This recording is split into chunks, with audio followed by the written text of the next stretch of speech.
Ready start. ઉચ્ચ અદાલતે અવલોકન કર્યું છે કે સામાવાળાઓની સેવાઓને સમાવી અને અથવા નિયમિત કરતી વખતે પણ રાજ્ય સરકાર વધારાની જગ્યાઓ ઊભી કરી શકે છે. સુપરન્યુમરી પોસ્ટ ઊભી કરવાનો આ પ્રકારનો દિશાનિર્દેશ ટકી શકે નહીં. આ પ્રકારનો આદેશ સંપૂર્ણપણે અધિકાર ક્ષેત્રે ઉપરાંતનો છે. ઉચ્ચ ન્યાયાલય દ્વારા આવો કોઈ નિર્દેશ આપી શકાય નહીં કે કોઈ ખાસ પ્રોજેક્ટ માટે બનાવવામાં આવેલ કામચલાઉ એકમમાં નિયુક્ત કરવામાં આવેલા કર્મચારીઓને કાયમી સેવાઓમાં સમાવી લેવા, કાયમી કરવા અને તે પણ ખાસ જગ્યાઓ ઊભી કરીને. ફકરો. હાઈકોર્ટની ડિવિઝન બેન્ચે આપેલા વાદગ્રસ્ત ચુકાદા અને આદેશો પરથી એવું જણાય છે કે ઉચ્ચ અદાલતે માત્ર એ બાબત પર ભાર આપ્યો છે કે સામાવાળાઓ લાંબા સમયથી એટલે કે 17 વર્ષથી સેવાઓ આપી રહ્યા છે. જો કે હાઈકોર્ટે તે ધ્યાને લીધું નથી કે 17 વર્ષોમાંથી 10 વર્ષ સામાવાળાઓ હાઈકોર્ટ દ્વારા અપાયેલ વચગાળાના આદેશને પગલે સેવામાં ચાલુ રહ્યા હતા. આથી ઉમાદેવી (સુપ્રા) ના કેસમાં આ અદાલતના નિર્ણયને ધ્યાનમાં રાખતા પણ વચગાળાના આદેશને અનુસરીને જે સમયગાળા માટે કર્મચારીઓ સેવામાં ચાલુ રહ્યા છે તેને બાકાત રાખવામાં આવે અને તેને ગણતરીમાં લેવામાં આવવો જોઈએ નહીં. ઉપરોક્ત પાસા પર હાઈકોર્ટે ધ્યાન આપ્યું નથી. ફકરો.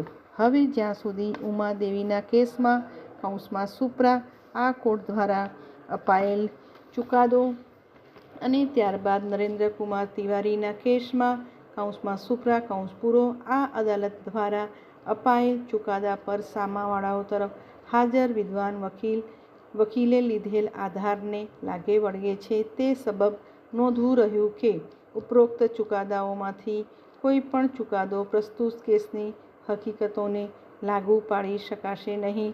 ઉમાદેવી ચુકાદાનો (સુપ્રા) હેતુ અને આશય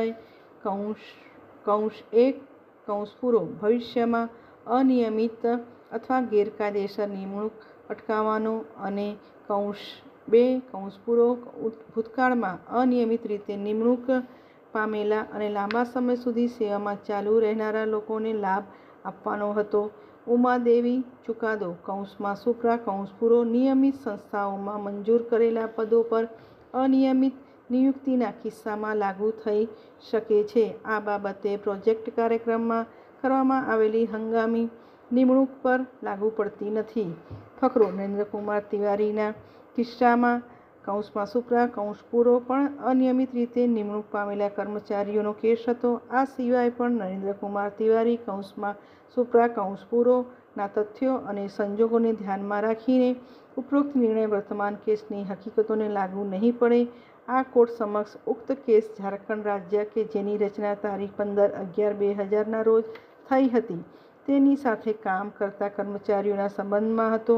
ઉક્ત કેસમાં અનિયમિત રીતે નિયુક્ત થયેલા કર્મચારીઓ તરફેથી દલીલ કરવામાં આવી હતી કે કોઈ પણ વ્યક્તિ તારીખ 10/4/2006 ના રોજ ઝારખંડ રાજ્ય સાથે 10 વર્ષની સેવા પૂરી કરી શકે તેમ નથી, જે ઝારખંડ રાજ્યના સંબંધિત નિયમો હેઠળ નિર્ધારિત કટ ઓફ તારીખ હતી.